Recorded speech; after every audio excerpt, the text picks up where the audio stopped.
I was actually kind of surprised by a couple of responses to some of these predictions. Yeah, I think Sinead's point is absolutely bang on. We've sort of given too much lip service, I think, to equality, diversity, and sustainability.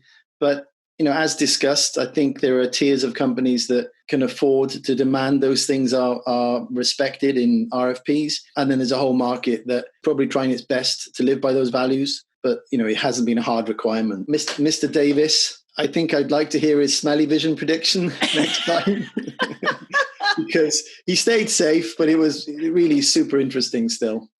Yeah, well, I worked in sports for a long time, and I actually was kind of ready to argue with him. It seems like a fairly safe prediction given COVID and given the world we're in right now, but he's right.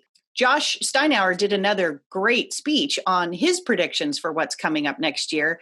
And he threw up this slide that absolutely made me laugh out loud, where he showed a little stick figure pushing a rock up the hill and talked about how the hardest part is not the technology solutions. It's getting people to be willing to change their habits, getting people willing to change the way they've done things and the UIs that they love so much. And I think that's really what Michael's prediction is getting at. We have to do better at being willing to be open-minded and change the way we do things in order to become more efficient and get to some of those sustainability and diversity things that Sinead is talking about.